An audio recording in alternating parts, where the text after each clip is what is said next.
Hey guys, what's up? It's the Pajama Pants Player, the best in the world. It's John Grande, live in Living Curly, here with you on this beautiful Thursday afternoon. How are we? Are we ready for Turkey Day in a week? Because I know I am. I'm pretty sick of school. I'm pretty burnt out.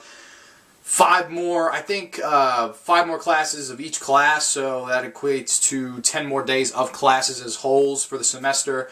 Been doing pretty damn well this semester, I won't lie. I think I have 3 A's and a B, somewhere around a B right now. We'll see on Monday. I really don't know how I did on my history test, but that's neither here or there. I just like to procrastinate because that's just what I do, ladies and gentlemen. That's what we do on the John Grande channel. But I wanted to continue with my top 20 favorite horror films of all time list, and yes, ladies and gentlemen, today we are dipping our toes into the top 5 horror films, in my opinion, of all time. My top 5 favorite, to me there ain't no better than these 5, and today we're going to start it out with, again, one of my favorites. It is the first movie on this list with a little bit of Stephen King's flavor to it, and without further ado, it is Brian De Palma's Carrie.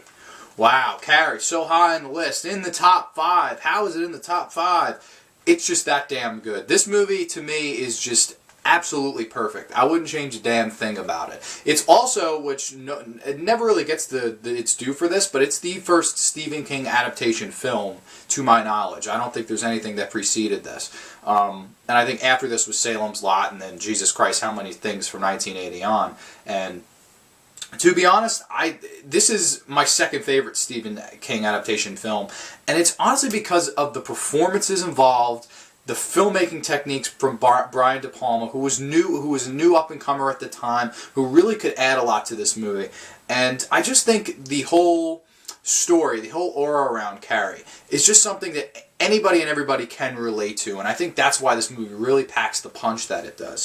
So I'll pretty much give you a little bit of the background. If you haven't seen Carrie, ladies and gentlemen, go out there and see Carrie, because if you don't know the plot to this movie, I mean, I don't know where you've been living, hopefully not under a rock, but, you know, I digress.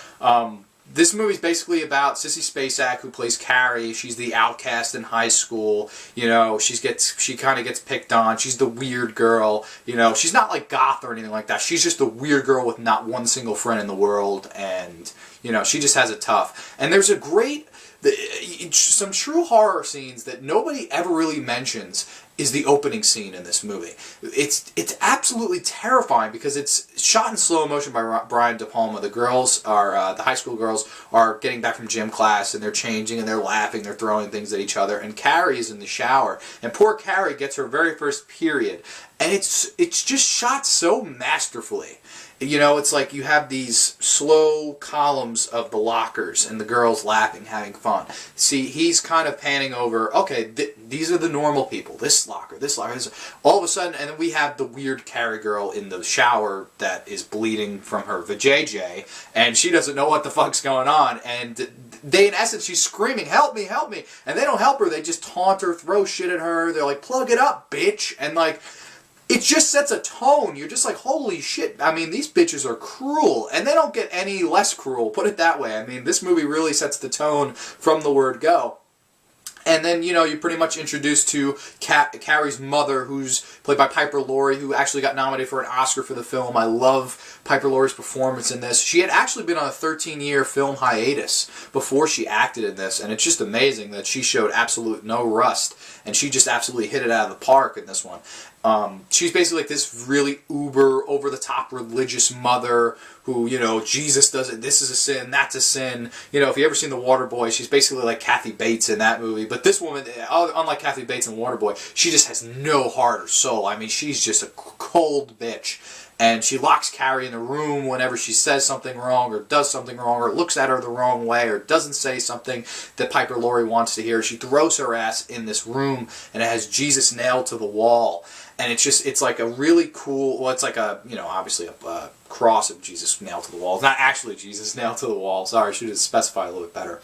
But basically, the girls have to pay for what they did to Carrie. You know, they have to go through like 5 classes of detention with the gym teacher, and she's running them rampant. And this is basically how to get back at them for picking on Carrie so much. And then one of the girls says, "I'm not doing this anymore. This is bullshit." The gym teacher smacks the shit out of her, which is one of my favorite scenes in this movie. I just love it. And she figures, okay, I'm not going to the prom now, but I'm going to get Carrie White. I'm going to get my revenge on Carrie White.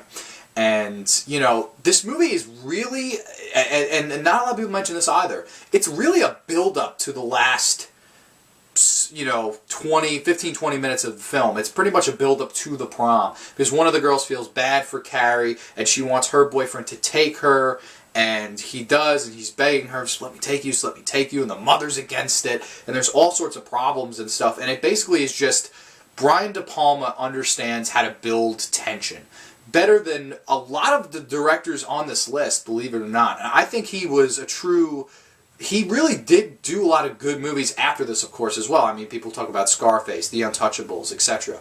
But I think, I don't know if there's any movie I like from him more than this one, because it's just really, I know after this he made The Fury, which is, you know, more stuff about telekinetic girls, which is what Carrie has. Carrie has telekinetic powers. And there's never any rhyme or reason to it. There's no backstory. I don't want to know the backstory. She just has telekinesis, and she can move things with her mind. She could, you know, there's a kid that makes fun of her on a bicycle, and she throws him down. And, you know, the mother's, you know, trying to stop her from going to the prom. She throws her down with her mind. And it's like, there's some scary shit in here.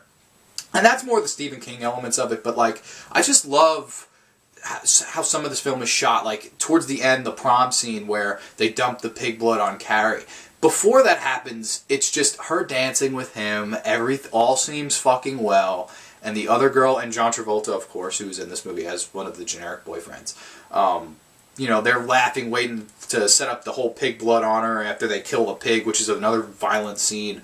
And, you know, you have Carrie walking with the boy because she wins the prom queen. They fix it so she wins the prom queen. She could stand on the stage and they could dump the blood on her. There's this long, continuous slow-mo shot of her and the boy walking up to the stage, and this music's playing in the background. And it's just beautiful because you know that Carrie is at the absolute peak of her life. She finally got to fit in. She's finally being smiled at, clapped at, accepted. And that's what everybody wants to be in life. They want to be accepted. And everybody can relate to that. Whether you were popular, whether you were not popular. You either strive for that, or you had that, or you were close to it. You could scratch the surface, but you didn't quite get there. And when Carrie gets on the stage, she's just on cloud nine. She has these flowers, and she smiles, and they drop the pig blood on Carrie. And then all hell breaks loose. And how De Palma shoots it is he uses like a lot of split screens. Like, so it's like Carrie's face and like these cool red, blue, purple lights on her face covered in the pig blood, which is such an iconic image of horror. And the scene where Carrie's walking down the stage of the prom. I mean, that's one of the most iconic shots of horror in the history of horror cinema. I mean, it's just amazing how at one moment she was walking up to the greatest thing of her life, and now it's all crumbling down literally around her because she's making it, and because these kids couldn't just leave poor Carrie White alone. And it's just basically, it's like, if you can't relate, I know that I sound like a broken record, but you can relate to it. Anybody and everybody can relate to this. And, you know, she goes home and she just basically murders everybody exception of the girl that got her the date.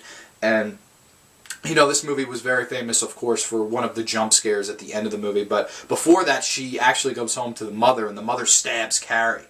And she's just like looking, and then Carrie uses her telekinetic powers to stab the mother with all sorts of knives. And so she's pinned across the wall like Jesus. So it's kind of symbolic of how that woman lived her entire life and stuff like that. There's just a lot of good moments. There's not a lot of downtime in this movie. A lot of it is just solid. There's nothing that I could say like, oh, you know, they could have got a better actress for this. Oh, you know, he could have shot this better. Oh, you know, they could have done this better.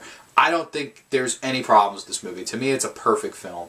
And I love the jump scare at the end, which Sean Cunningham said that he got the idea to have Jason jump out of the water from Carrie reaching her hand out of the grave in the dream. And that's just a very scary scene. It's a really good jump scare. It really gets you at the end. And I just think Carrie is just a really solid movie. I think Brian De Palma, I honestly think it's Brian De Palma's best movie. I know people will be like, he's absolutely insane. Has he ever seen Scarface? Yes, I have, but ain't got nothing on Carrie, baby. Yeah, screw you, Al Pacino. No, not kidding. I like Al Pacino. I like you, Al. If you're watching this, which is possibly, no, you're not watching this, I don't think so.